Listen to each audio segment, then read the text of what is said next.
Bienvenidos sean mis hermanos una vez más a nuestro estudio profético titulado El tiempo del fin.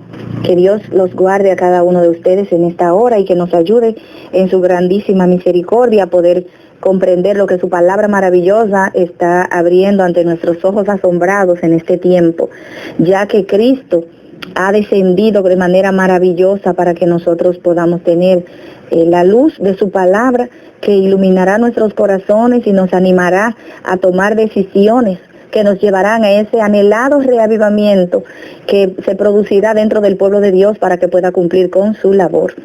Así que al iniciar nuestra serie número 3, vamos a leer lo que dice el libro de Daniel, el capítulo 12 y el versículo 1, donde dice: los entendidos resplandecerán como el resplandor del firmamento, y los que enseñan la justicia a la multitud como las estrellas a perpetua eternidad. Y tú, Daniel, cierra las palabras y sella el libro hasta el tiempo del fin. Muchos correrán de aquí para allá y la ciencia se aumentará. Aquí se nos está diciendo en el contexto de Daniel que los entendidos van a resplandecer como las estrellas a perpetua eternidad. ¿Quiénes son los entendidos? Más atrás dice que los entendidos entenderán y que ninguno de los impíos entenderán, sino que seguirán obrando impíamente. Pero el Señor está mostrando en este tiempo, y como ya hemos visto en el estudio anterior, cómo las profecías están siendo abiertas otra vez a su pueblo en el contexto de nuestra propia generación, para que podamos entender que realmente el Señor está dando entendimiento de su palabra. Y este aumento de conocimiento que habrá, según Daniel 12:4, es justamente ese aumento con respecto al conocimiento profético, al conocimiento bíblico. Y necesitamos entender esto, mis hermanos, porque está habiendo una repetición de la historia que todos nosotros vamos a tener que tomar en cuenta, entender, para que podamos formar parte del último remanente que Dios está levantando dentro de su pueblo. Y así nosotros necesitamos ver que Cristo Jesús está haciendo una obra maravillosa. En el capítulo 17 de Consejo sobre la Escuela Sabática, dice, se promete que la luz irá en aumento. Dice aquí el primer párrafo del capítulo 17. Siempre se revelará nueva luz de la palabra de Dios a aquel que mantiene una relación viva con el sol de justicia. Siempre se va a revelar nueva luz de la palabra. Nadie llegue a la conclusión de que no hay más verdad para ser revelada. El que busca la verdad con diligencia y oración hallará preciosos rayos de luz que aún han de resplandecer de la palabra de Dios. Muchas preseas están todavía esparcidas, que han de ser juntadas para venir a ser propiedad del pueblo de Dios. Eso lo encontramos en la página 36 de Consejos sobre la Escuela Sabática, el capítulo 17.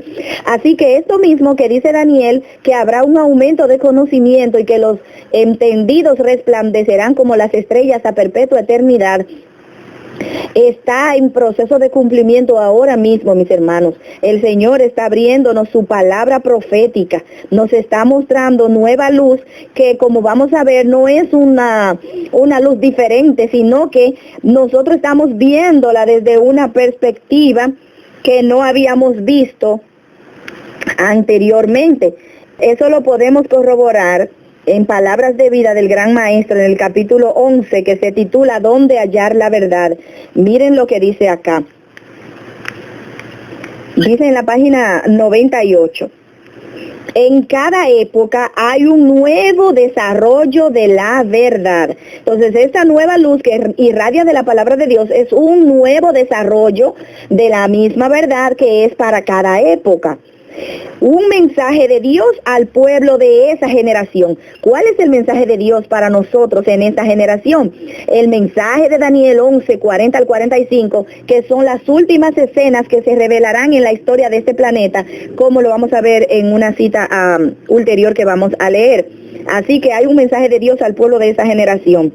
Las viejas verdades son todas esenciales.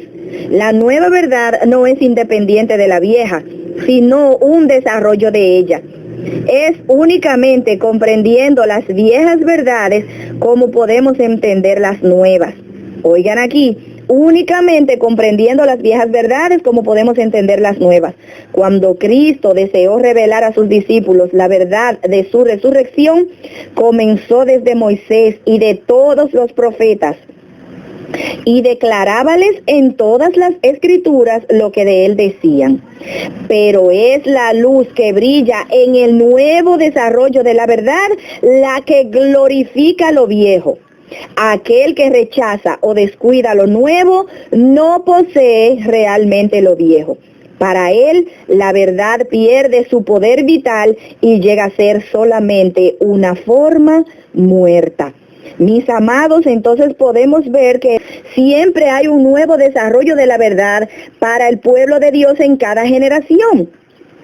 Así que esas verdades que están siendo abiertas ahora a nosotros no son verdades que no estaban en la palabra, es un nuevo desarrollo y que las comprenderemos, esas nuevas verdades, a la luz de las viejas verdades que Dios nos ha ido mostrando. ¿Saben por qué? Porque hay una constante repetición de la historia. Y como dice Mensajes Selectos en el tomo 2, dice la sierva de Dios que no debemos considerar nuestra historia pasada como lo haríamos con un calendario del año anterior y lo descartaríamos, porque esas experiencias son de gran valor para el pueblo de Dios en el tiempo del fin, porque la historia se repetirá. Y nosotros vamos a ver en esta serie de estudios cómo realmente se está repitiendo la historia, tanto en las dos líneas proféticas que se están abriendo ahora, que están abriéndose ahora al pueblo de esta generación, que son la historia del hombre de pecado al surgimiento del trono del mundo otra vez, y la historia de Cristo y la purificación del santuario en su proceso final.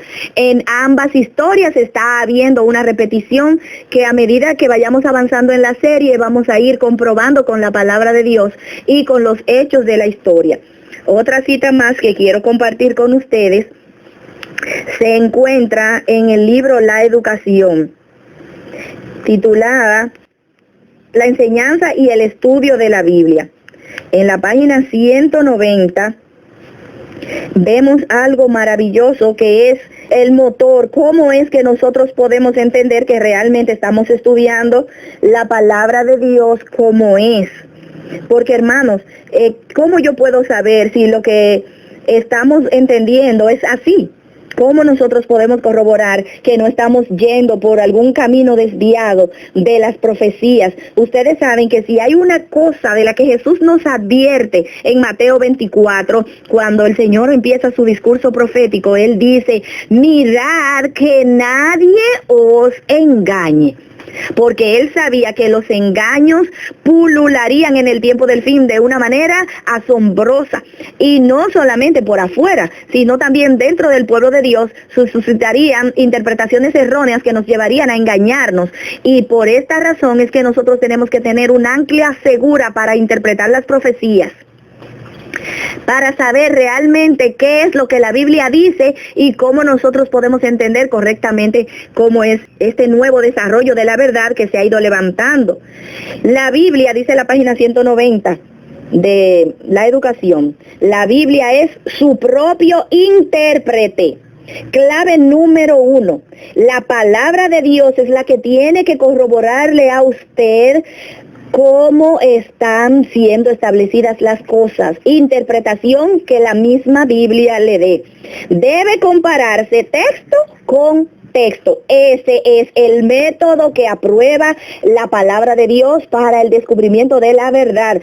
Estúdiese, compare un texto con otro. El estudiante debe aprender a considerar la Biblia como un todo, No es una partecita aquí que ya no se aplica para mí. No, el estudiante debe comprender, a considerar la Biblia como un todo y a ver la relación que existe entre sus partes. La relación que existe entre Génesis y Apocalipsis, entre Mateo y Deuteronomio, entre Lucas y Juan, entre Hechos y Zacarías. La relación que existe entre sus partes debería adquirir el conocimiento de su gran tema central. ¿Cómo debemos? Debemos adquirir el conocimiento de su gran tema central. ¿Cuál es ese tema central de la Biblia? Del propósito original de Dios hacia el mundo, del comienzo de la gran controversia y de la obra de la redención. Ese es el tema central de la Biblia y debemos comprenderlos. Debemos comprender el propósito original de Dios hacia el mundo, el comienzo de la gran controversia y de la obra de la redención. Debiera comprender la naturaleza de los principios que luchan por la supremacía y aprender a rastrear, oigan a dónde, a rastrear su obra, la obra de este conflicto que se está desarrollando entre el bien y el mal, a rastrear su obra a través de las crónicas de la historia y la profecía hasta la gran culminación. ¿Cómo es que debemos rastrear el gran conflicto? En las crónicas de la historia y de las profecías, y eso es exactamente lo que hemos estado haciendo y lo que vamos a hacer en esta serie con la ayuda de Dios. Debiera verificar cómo interviene este conflicto en todos los aspectos de la vida humana, como en su mismo caso, en el caso del estudiante, cada acto de su vida revela uno u otro de esos dos motivos antagónicos y cómo, consciente o inconscientemente, está ahora mismo decidiendo en qué lado de la controversia se va a encontrar. Hermanos, este es el principio sobre el cual debemos anclarnos para estudiar las profecías en el tiempo del fin. Que la Biblia sea su propio intérprete. Que usted pueda comparar un texto con otro. Ver a la Biblia como un todo, la relación que existe entre sus partes, el Nuevo y el Antiguo Testamento. Y luego entonces comprender y rastrear en las crónicas de la historia y de las profecías cómo se verifica este tema central que tiene la Biblia, que es el plan de la redención, lo que Dios originalmente se planeó para la tierra, para el ser humano, y cómo tú y yo somos, de una forma consciente o inconsciente, con nuestros actos, decidimos de qué lado de la controversia nos vamos a encontrar en el fin, si del lado de Cristo o del lado de Satanás. Por lo tanto, mis amados, para poder entender cómo Dios ha ido avanzando en este tiempo para nuestra generación, cómo nosotros interpretar correctamente Daniel 11, 40 al 45 y las demás profecías en Apocalipsis 13, hasta el 18, que yo les dije que Daniel 11, 40 al 45 era solamente una llave profética, el resumen de los eventos que se darán, que desencadenarán la crisis final para nuestro tiempo, que están desarrollados en Apocalipsis del 13 hasta el 18. Hermanos, podemos darnos cuenta de que la Biblia debe ser su propio intérprete. La palabra de Dios es la que tiene que decirnos cómo nosotros podemos interpretar correctamente. Y por eso, cuando estábamos analizando Daniel 11:40, veíamos quién era el rey del norte a la luz de la palabra de Dios y el rey del sur. Y decíamos que las características literales que tenía el rey del sur, que era las características del Egipto literal, que lo caracterizaba el ateísmo, cuando Moisés se allega a Faraón para pedirle que dejara ir a Israel, esas características literales que tenía el Egipto de antaño, las debe tener el rey del sur espiritual, que ya vimos que después de la cruz las profecías son de carácter espiritual y mundial, mientras que antes de la cruz eran de carácter local y literal. Por lo tanto, mis amados, cuando nosotros vemos en Apocalipsis 11 cómo se da la Revolución Francesa, y Elena de White en el capítulo 16 del Conflicto de los Siglos establece claramente que la Francia atea de la Revolución fue la que llevó a cabo esta obra y que le dio al papado su herida mortal, que eso es históricamente comprobable, tal y como lo dice la cita que acabamos de leer, que debemos rastrear en las crónicas de la historia y la profecía cómo el gran conflicto se va viendo. Así que, hermanos, ya vemos que para el tiempo del fin, el rey del norte de Daniel 11 es el papado y el rey del sur de Daniel 11 es este poder ateo, que no necesariamente tiene que ser una sola entidad, porque puede cambiar de escenario. Recuerden que anteriormente, por ejemplo, el rey del norte, antes de Babilonia, era Asiria. Recuerden que las tribus del norte de Israel, las 10 tribus, fueron llevadas al cautiverio por el imperio asirio, que era el imperio que estaba atacando en este tiempo. En el mismo tiempo de Ezequías, cuando Sennacherib llega a invadir a Judá, cuando nosotros vemos en Isaías 8, que se describe esta escena, el Señor a través de Isaías le dice al pueblo que vendría el rey del norte como un río a anegar, y se estaba refiriendo al ejército asirio. Así que después de que el ejército asirio sale del escenario, el rey del norte viene a ser ocupado por Babilonia, por el ejército babilónico. Y ya ustedes pueden ver, pero en el tiempo del fin ha ido cambiando, y el rey del norte, de acuerdo a las mismas características, ya el rey del norte espiritual es el papado por las características de Babilonia que tiene. Y eso es tan claro que en el mismo Apocalipsis 17, hablando de este poder que se opondrá a Dios, es comparado con Babilonia la Grande, la madre de las rameras. Así que no hay dudas de que el rey del norte en el tiempo del fin, en el ámbito espiritual, es el papado, y el rey del sur viene siendo este poder que sostiene el ateísmo. Ya sabemos que la Francia de la Revolución, 3 años y medio después, tal como lo decía Apocalipsis 11, que después de 3 días y medio, los 2 testigos de Dios cobrarían vida y se levantarían, y todo esto lo podemos corroborar en la historia, como después de esto la Biblia tomó un auge tan grande, hermanos, que el mismo uno de los filósofos ateos franceses, Voltaire, que dijo que el cristianismo necesitó 12 hombres para ser fundado, refiriéndose a los 12 apóstoles. Él iba a demostrar que un solo hombre bastaría para destruirlo, refiriéndose a él mismo con sus ideas ateas. Pues para que ustedes vean que claramente, como dice Isaías en el capítulo 40, verso 8, que la flor se seca y la hierba se marchita, pero la palabra de Dios permanece para siempre. Se cumplió de manera literal, porque el mismo Voltaire, que el mismo Isaías 8 dice que la hierba, que el hombre es como la hierba del campo que se seca. Hablando del hombre, el Voltaire murió, y ¿saben qué? Su casa se constituyó en una sociedad bíblica, desde donde se esparció la Biblia por todas partes del mundo con más auge que nunca antes.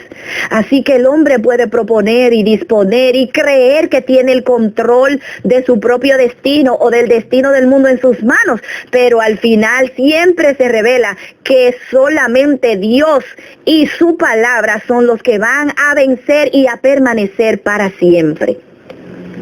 Así que podemos ver que el cumplimiento de las profecías de Daniel 11 nos llevan, como claramente dice el versículo 40, en el tiempo del fin, y comenzando desde 1798, empezamos un proceso, hermanos, en el que luego se ve la segunda parte de esta profecía, donde decía que el rey del norte, o el papado, tendría que vengarse del poder que lo derrocó, que le dio la herida mortal allá en 1798.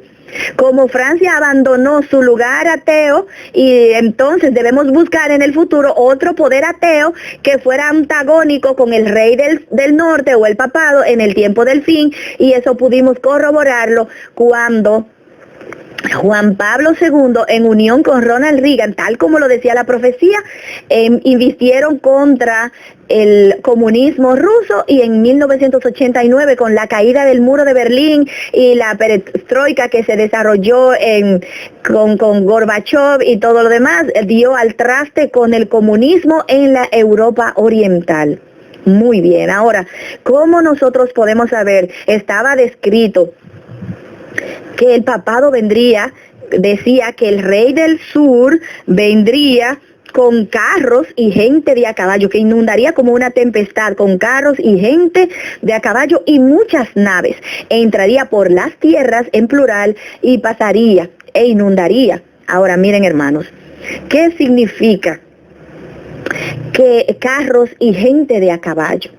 En las profecías esto implica poderío militar, y usted lo puede comprobar porque en el primer libro de los Reyes, en el capítulo 20, del versículo 1, dice que entonces Ben-Hadad, rey de Siria, juntó a todo su ejército. ¿En qué consistía su ejército? Y con él a 32 reyes con caballos y carros, y subió y sitió a Samaria y la combatió. Así que en Daniel 11, el versículo 40, el rey del norte tendría que venir con carros y gente de a caballo, o sea, tendría apoyo militar. Pero también dice con muchas naves. Nosotros sabemos que Salomón se enriqueció comercializando traficando a través de navíos, las naves de Tarsis y de Tarsis y todo esto, donde a través de el tráfico que se hacía, el intercambio de mercancía entre una nación y otra, era donde se establecía el comercio.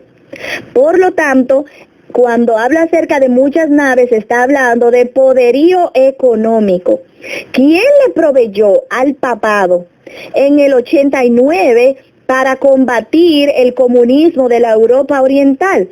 ¿Quién le proveyó el poderío militar y el poderío económico? Pues nada más y nada menos que los Estados Unidos de Norteamérica, mis hermanos. Con la alianza que Ronald Reagan hizo, usted puede... busque por internet, si no la puede conseguir de manera física, un artículo de la revista Times del 89, donde justamente se titula La Santa Alianza, y cómo se ve todo en detalle cómo el papado junto con el presidente de los Estados Unidos de esa época, que era Ronald Reagan, hicieron los planes para derrocar al comunismo ruso. Usted se va a dar cuenta claramente cómo el poderío militar y económico de los Estados Unidos estaba ahí. ¿Usted sabe por qué no vimos una guerra abierta? Porque el comunismo, ya esos países comunistas estaban cansados de ese estilo de vida y no hicieron ninguna resistencia. ¿Saben por qué? Porque primero el papado vino con inundación. ¿Qué significa inundación? Inundación quiere decir ideología, con una ideología que inundó a toda la Europa Oriental con esta necesidad de democracia. El Papa Juan Pablo comenzó una obra,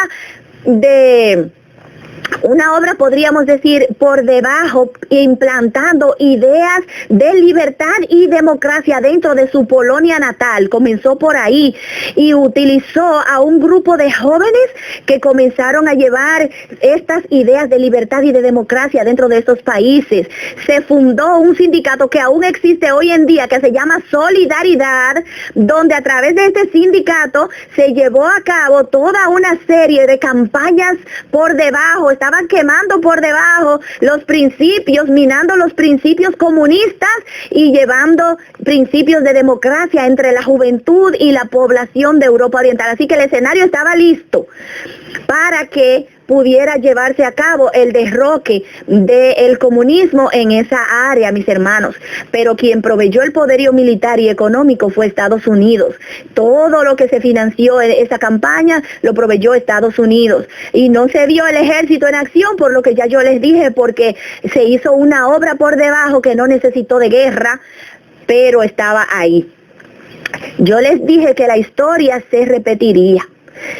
¿Sabían ustedes, mis amados, que justamente cuando el papado iba a, como en la predicción de Daniel 7, donde el cuerno pequeño iba a surgir y arrancaría a 3 cuernos de raíz, la Europa, el Imperio Romano, que se divide en los 10 tribus bárbaras, que ustedes saben que la historia puede corroborar eso, hubo 3 tribus que no se sometieron que el papado tuvo que combatir, y el rey Clodoveo, escuchen bien, el rey de Francia, que fue uno de los primeros que se convirtió al cristianismo católico, le proveyó el poder, la ayuda económica y la ayuda militar en la conquista de esas tres tribus bárbaras que no se quisieron someter al cristianismo católico. Así que, hermanos, en el 508, Clodoveo es el que ayuda al papado a derrocar a estos tres cuernos, y se demora 30 años en lograr esto, porque en el 538 es donde el papado logra derrocar a la última tribu bárbara, que eran los visigodos, y entonces se establece en el trono del mundo, podríamos decir, es el cumplimiento de Daniel 11:31, donde se establece que el papado se impondría la abominación desoladora. Luego, en otra serie vamos a ver la repetición de esta misma historia. En el resurgimiento del papado al trono del mundo, lo vamos a ver cómo se está repitiendo al pie de la letra, porque ya con Daniel 11:40 ha arrancado las últimas escenas de la historia de este mundo, porque claramente, miren lo que dice Mensajes Selectos, el tomo 2, la página 117, con respecto a la última obra que ha de desarrollarse en este mundo, y tiene que ver con la obra del papado. Por esto es, mis amados, que no podemos quedarnos tranquilitos pensando que las cosas son como siempre han sido y que no se sabe cuándo el Señor vendrá, porque claramente en su palabra el Señor ha dicho cómo van a ir surgiendo las cosas, porque el Señor ha dejado en su palabra la clave que se requiere para que nosotros podamos saber dónde estamos ahora mismo en la historia del mundo y cómo nosotros podemos llegar a entender la preparación que tenemos que tener para que nosotros no seamos engañados. Miren lo que dice aquí, en la página 117 de Mensajes Selectos, el tomo 2.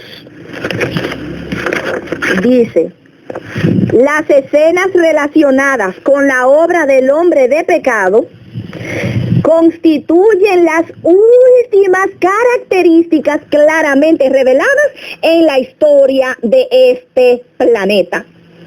¿Cómo dice esta cita?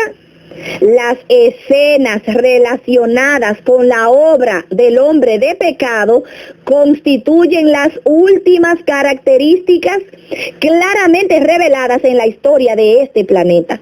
Así que esto nos está diciendo a nosotros que las historias, la obra relacionada con el papado, que es el hombre de pecado, según 2 Tesalonicenses 2, las escenas relacionadas con la obra del papado son las últimas características que están claramente reveladas en la historia de este planeta. Así que, hermanos, lo que el papado está haciendo, esas escenas últimas están reveladas, descritas en Daniel 11, del versículo 40 hasta el 45. En el versículo 40, que es lo que estamos analizando en estas series, en estas intervenciones, dice claramente cómo él recibe la herida de muerte en 1798, y luego en su segunda parte, en el mismo versículo, establece cómo él se vengaría de este poder que le dio su herida de muerte, y entonces se levanta otra vez a su conquista final de la historia del mundo. Hermanos, ha llegado la cuenta regresiva en las profecías en el tiempo del fin. Necesitamos darnos cuenta que lo que sucedió en 1989 fue como tal, y lo revela la revista Times, fue el comienzo del cambio de la historia del mundo. Así mismo lo establece esa revista. Señores, yo les digo a ustedes una cosa: Si nosotros no analizamos las crónicas de la historia y de la profecía, vamos a estar total y completamente desprevenidos y perdidos en cuanto al enfoque que debemos tener para el tiempo del fin. Ha llegado el momento en que nosotros levantemos nuestra cabeza, porque Daniel 12:4 se está cumpliendo al pie de la letra. Los entendidos entenderán. Habrá un aumento de conocimiento, y eso es lo que Dios está haciendo. Está revelándole a su pueblo a través de su santa palabra que ha llegado el momento para que nosotros sepamos lo que ha de acontecer desde aquí en adelante hasta la segunda venida de Cristo. Porque muy claro lo dice el libro de Amós, el capítulo 3 y el verso 7, que no hará nada Jehová el Señor sin que revele su secreto a sus siervos los profetas. Las profecías están todas ahí. El Señor ha revelado todo lo que tiene que revelarle en cuanto al plan de la redención a su pueblo a través de las profecías, y el Señor ahora nos está abriendo su palabra profética para que nosotros podamos saber exactamente dónde estamos. Entonces, mis amados, en este momento tenemos que darnos cuenta que ha comenzado la cuenta regresiva, que la historia, las escenas relacionadas con el hombre de pecado ya están en marcha, y que nosotros tenemos que prepararnos, porque el conocimiento, cuando haya un mayor entendimiento, como leímos en el audio anterior, cuando haya un mayor conocimiento con respecto a los libros de Daniel y Apocalipsis, el pueblo de Dios tendrá una experiencia total y completamente distinta. ¿Por qué? Porque desarrollará el carácter que se requiere para estar con los de corazón limpio y puro. Hermanos, el Señor está despertando a su pueblo para decirles que ya ha llegado la hora de tener un entendimiento profético que va a traer ese reavivamiento maravilloso al pueblo de Dios. Pero sucede algo. En este paso que da el papado es el primero de 3 pasos que tiene que dar para lograr en ponerse otra vez en el trono del mundo, tal como lo hizo en el 538, porque esa es la historia que se repetirá desde el punto de vista del papado. Vuelve otra vez el papado al trono del mundo, y el Papa Francisco ha sido levantado justamente para lograr ese objetivo, mis hermanos. Estamos viendo el cumplimiento profético con nuestros propios ojos, y necesitamos saber cuáles son los siguientes pasos que él debe dar para que pueda lograr la conquista del mundo otra vez. Pero recuerden una cosa, que el pueblo de Dios se esforzará y actuará, y los entendidos resplandecerán como las estrellas a perpetua eternidad, y le enseñarán al pueblo el conocimiento de la luz de la palabra de Dios, para que pueda haber un pueblo levantado en alto, un ejército con banderas, porque la lucha viene, la crisis se va a dar. Sin embargo, nosotros tenemos que tener la confianza de que Cristo ha prometido que la victoria será de Él y de su pueblo, y que por lo tanto el Señor nos está llamando ahora a ponernos en el lugar que debemos estar, con esa experiencia que desarrollará en nosotros un carácter que nos capacitará para estar de pie en el monte de Sión y con la victoria sobre la bestia, sobre su marca, sobre su número y sobre su imagen. Ha llegado el momento, hermano querido, en que tú conozcas claramente qué es lo que tenemos que hacer para formar parte de ese pueblo glorioso que llegará a la victoria. Porque aunque el hombre crea que va a lograr sus objetivos, la flor se seca, la hierba se marchita, pero la palabra de Dios permanecerá para siempre, y todos aquellos que se pongan del lado de Dios resultarán victoriosos.